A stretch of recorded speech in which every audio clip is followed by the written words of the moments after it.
Anglo-Indians ate, cooked, loved Indian food.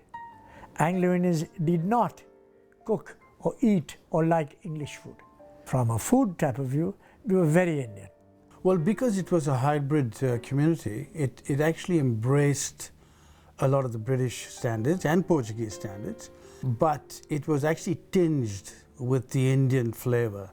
So many of our foods, were hybrid fusion foods. You can't call it Mughlai, you can't call it Indian, you can't call it Bengali. It's the fusion of East and West. They say the Anglo-Indian got into the kitchen and with the local kansama, they brought out something, a complete, unique, different cuisine.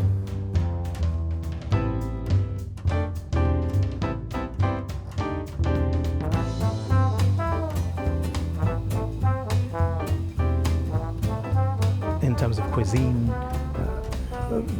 as you know, there have been several Anglo-Indian cookbooks that have come out lately, and each one of them makes claims about certain dishes that they say are quintessentially Anglo-Indian, right?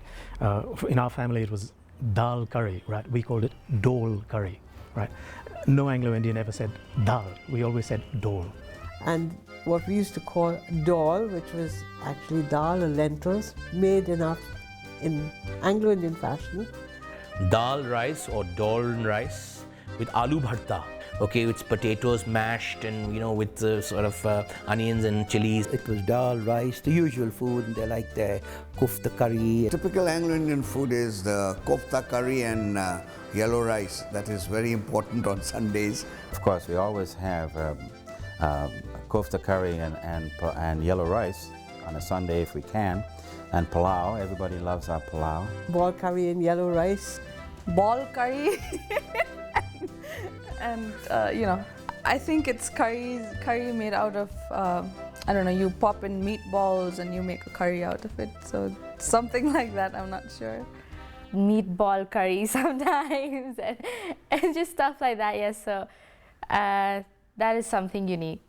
You do have the popular coconut rice, which North Indians call yellow rice and South Indians call coconut rice. And ball curry, meaning meatball curry. Coconut rice and ball curry, and then of course pepper water, yes. You have the pepper water. Then you have your pepper water. We love to have our jalfrezi and pepper water, and they also go together. My Sardar husband used to refer to us as the khichdi and jalfrezi crowd. Christmas time, he has only one dish, and that is chicken curry and palau rice. Whichever home you go to, chicken curry and palau rice, that's it. Trotters, sort of curried trotters. Your galassi. I think like a minced curry that my mom would make that is some weird fusion of something she learned here and something she learned in India. Then there's your dal curry, gram dal curry. Cock curry. Now I think that is something which is used very much in Bangladesh, because I know when I went in Chittagong, someone said, are we going to have cock curry for lunch? And I'm sort of taken aback and I said, what is this cock curry? And of course it's a cockerel or a cockbird, and it's just another fowl curry. And in fact today Anglo-Indians from different parts of India, you'll find, cook foods with a similar name or different flavors. There's country captain. Country captain. Now this is not a terminology which is used in the army or anything like that. It's another food. It's a very light curry, almost like a grilled curry. It's not very spicy. The tamarind-based, what we call rasam in Tamil Nadu. A deviation from that, a tamarind-based soup called mulligatawny soup. Mulligatawny, to die for. My dad used to cook a mulligatawny and a vindaloo, not a vindaloo.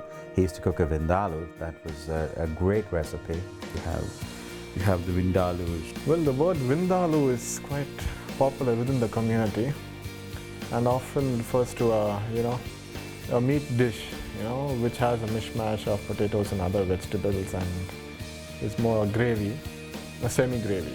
Chicken fry or chicken roast, and of course pork vindaloo is the most popular. Calcutta has its own Anglo-Indian type of sausages, right, which are masala sausages. Our Canadian friends, when they come here, they want Indian food. And what do they want?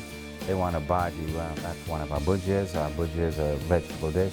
One of our dals, and they expect a good curry or a kebab, and chops and cutlets.